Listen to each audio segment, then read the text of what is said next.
तो good morning everyone. तो चलते हैं नेक्स्ट टॉपिक की तरफ, जो हमारा सब्जेक्ट है CHN, चाइल्ड हेल्थ नर्सिंग। इसमें एक डिसीज पूछी गई थी शॉर्ट नोट के रूप में, हाइपोस्पाइडाइस। ठीक, हाइपोस्पाइडाइस है क्या? तो सबसे पहले इसका इंट्रोडक्शन देखते हैं।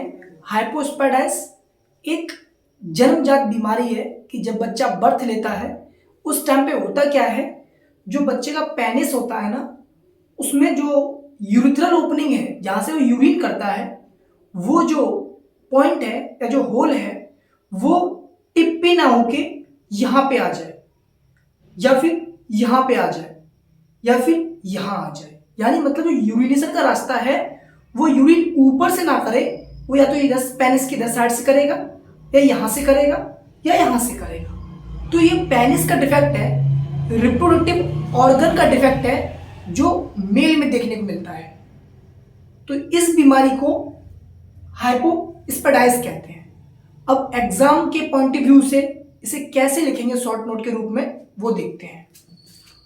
डिफाइन इसकी, it is a congenital condition in males. ये एक जन्मजात बीमारी है, डिसीज है या कंडीशन है जो मेल में देखने को मिलती है, where opening of urethra is on underside of penis instead of tip. जैसे कि बताया, ये पेनिस है, ठीक है ना, यहां पे मेनली यूरिथ्रल ओपनिंग होती है टिप पे, लेकिन किसी कंडीशन बस ये ओपनिंग या तो यहां आ जाए, या फिर यहां आ जाए, या फिर यहां आ जाए। इस बीमारी को हम हाइपोस्पाइडाइस कहते हैं। और ये 150-200 बच्चों में से किसी एक या दो को होती है। सबको ये पॉसिबिलिटी नहीं देखने को मिली है। अभी तक का जो रिकॉर्ड है उसमें कोई 200 या 150 बच्चे में कोई एक या दो को ही मिली बीमारी देखने को। ठीक, समझ में आ गया।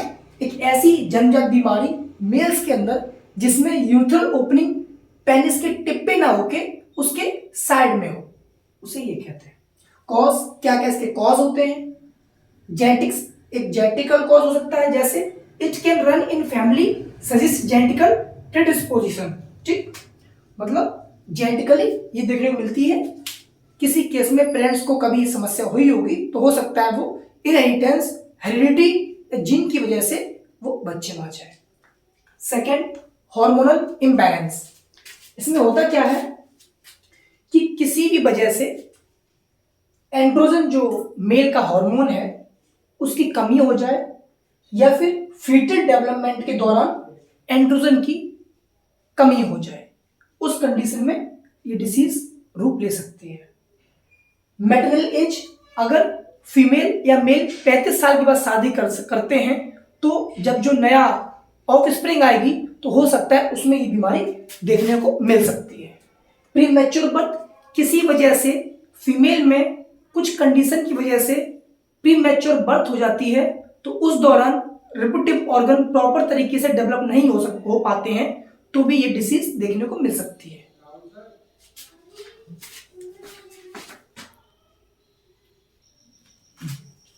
तो अब बात करते हैं साइन एंड सिम्टम्स पे, कि अगर ये डिसीज किसी को होती है तो कौन कौन से साइन और सिम्टम्स हैं जो बच्चे के अंदर देखने को मिलेंगे। तो सबसे पहला क्या है? Misdirect urine stream.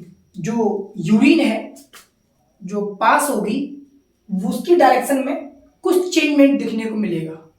पहला, यूरिन में स्प्रे, जैसे स्प्रे से स्प्रे निकलती है जो, उस तरीके से सीधी सी देखो, ये पेनिस था जो, तो टिप पे यूरिन आ नहीं रही है, ये बीमारी है तो यहां से यूरिन निकलेगी। ठीक, पेनिस के थोड़ा नीचे साइड से जो फॉरस्किन होती है तो नीचे साइड से, तो स्प्रे की फॉर्म निकल सकती है, ड्रिपिल की फॉर्म में निकल सकती है, come out in an unusual direction, और कोई डायरेक्शन नहीं होगी, स्टेट नहीं होगी, किसी वे में वो यूरिन पास हो सकती है। Difficult urinating due to abnormal position of urethral opening. जो ओपनिंग थी यूरिथ्रा की यूरिन करने की, वो एब्नॉर्मल हो गई है, इस वजह से यूरिन करने में प्रॉब्लम आएगी।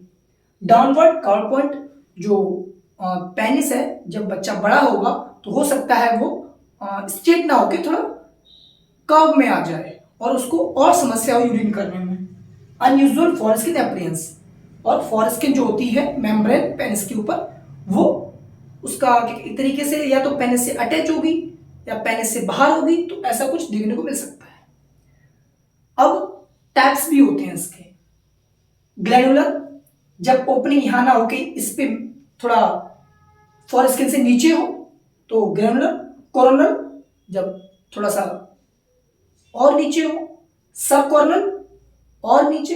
मिड शिफ्ट, मिड में। ठीक, तो ये टैप्स थे इसी के। अब मैनेजमेंट, तो मैनेजमेंट पहले तो इसका सर्जिकल ही है, सर्जिकल ही मैनेजमेंट है इसका। बिना सर्जिकल का कोई पॉसिबिलिटी नहीं कि इसको ठीक की जा सके। और ये सर्जिकल 6 साल से लेके 18 साल के बीच में ही पॉसिबल है।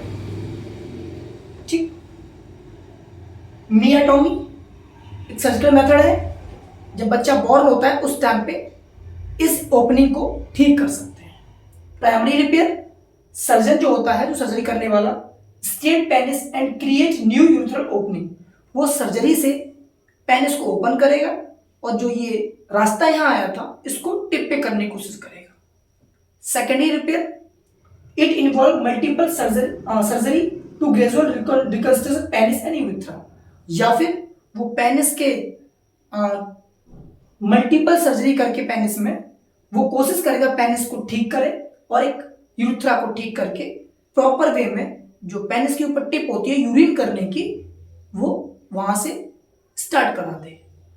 तो यही थे मैनेजमेंट। लेकिन ये कब, जब सर्जरी चल रही है या मतलब होने वाली है। लेकिन जब पोस्ट सर्जरी की बात करें, जब सर्जरी हो चुके पोस्ट मैनेजमेंट की, तो उस टाइम पे वही एंटीबायोटिक, प्रॉपर बैलेंस डाइट खाना खाना, फाइबर्स लेना, मेडिसिन्स, तो ये सब बात की मतलब नर्सिंग केयर करना, वो ऑपरेशन के बाद की बात है।